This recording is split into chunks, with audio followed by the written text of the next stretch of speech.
To this neighborhood right here. We're in Rondo, kind of behind Rondo. My homie's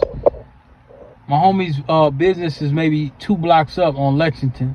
So this is the famous Rondo neighborhood, to my knowledge here. So over here in the Rondo neighborhood, I was here earlier today. Wanted to do a quick what they call digital journal.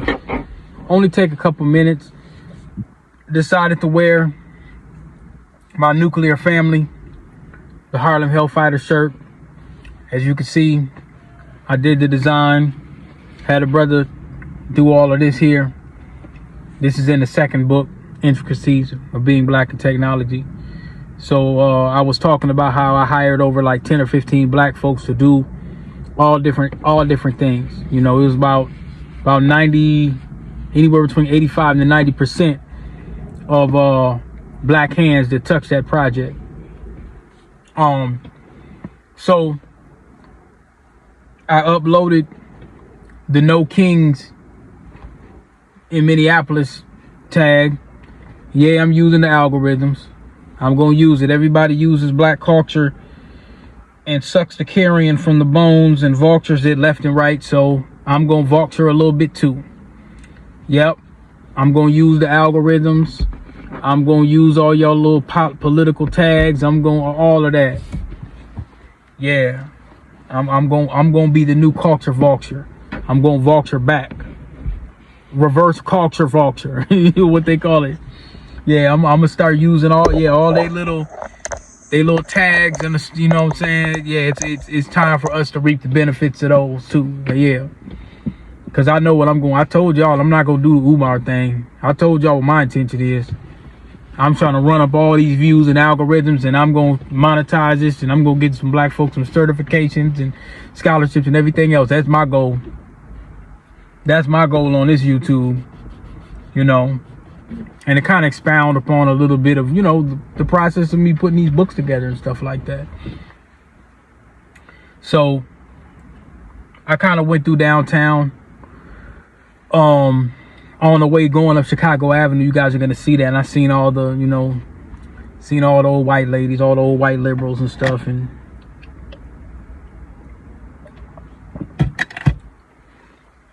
they don't want people deported because they want some servants. They want some people they could underpay. That's what I think. You know what I'm saying? That's what I think ultimately. Left and right wing, both of them.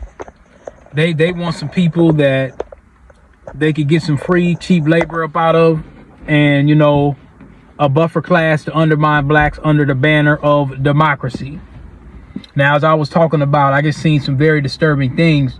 I posted in a part of the video. It was some brothers that was looking at it, at that AI executive order. As I told y'all many years ago, and I've been talking about this for years, when you start seeing AI executive orders and you start seeing things like that, man, in the end, this stuff ain't gonna do us no justice. When you start taking this away,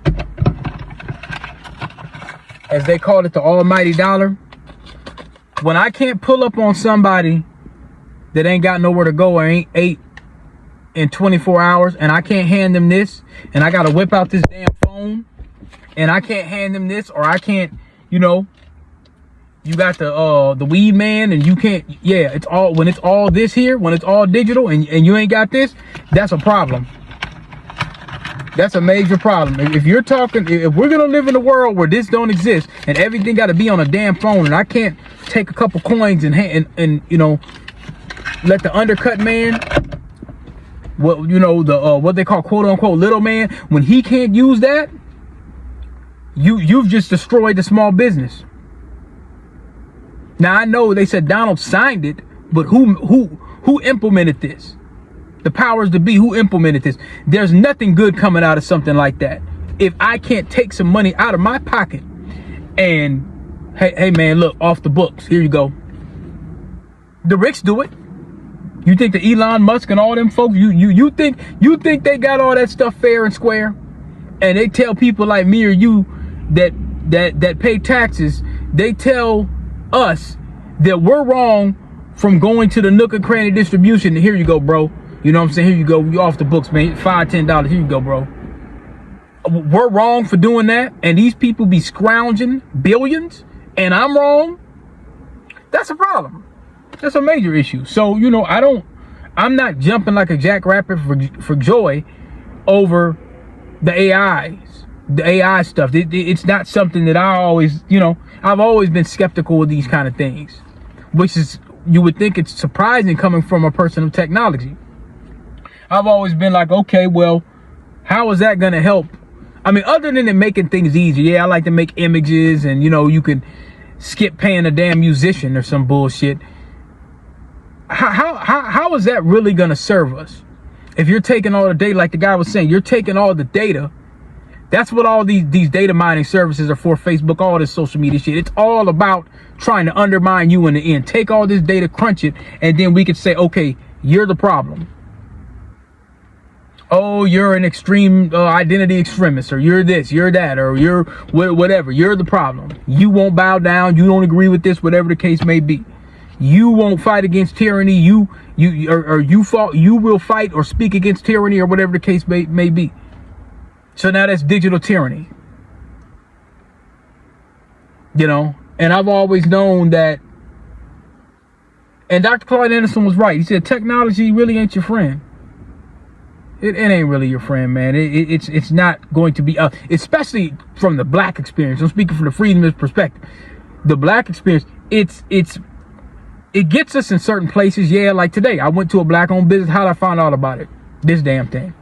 But that's the medium. That's the platform we use. Just like, you know, PayPal, Cash App, all these things are supposed to make things a whole lot easier. You know, but whatever the case may be. But, you know, it's one of those kind of things where, you know, it's never,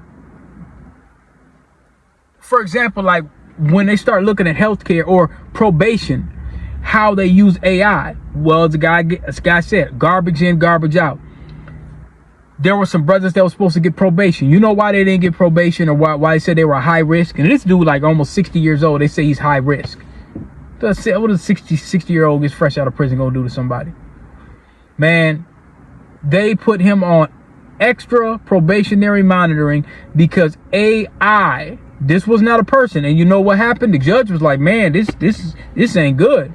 I would never have sentenced him to something like that coming out of parole or whatever. He said he couldn't do nothing about it because it was final because of the damn AI system. So that's an example. The other example is when an older man, he was 60 as well, about 50, 60 years old. He was on probation in California, I think. He was visiting in Texas, so I don't know if he was living there or something like that at one point. But he was on probation in California, served his time, paid his debt to society, did everything he was supposed to do. Tax-paying, law-abiding man. Went down to Texas, I think, to visit some people or whatever. They say that he fit the description. This AI now, he fit the description going out of I think it was Marshall Field's technology, or it was something. I did a broadcast on this before, and they booked him in the Harris County Jail, or one of those Texas county jails, which as we know, Texas is the ape. You know, I'm using an R. Is the ape capital of the United States, right? We know that. Okay, so he was booked because they said he looked like somebody else. And I think this happened to a white guy too, but he looked like somebody else that had broke into the sunglass store and stole some glasses and did some more crackhead shit or something like that.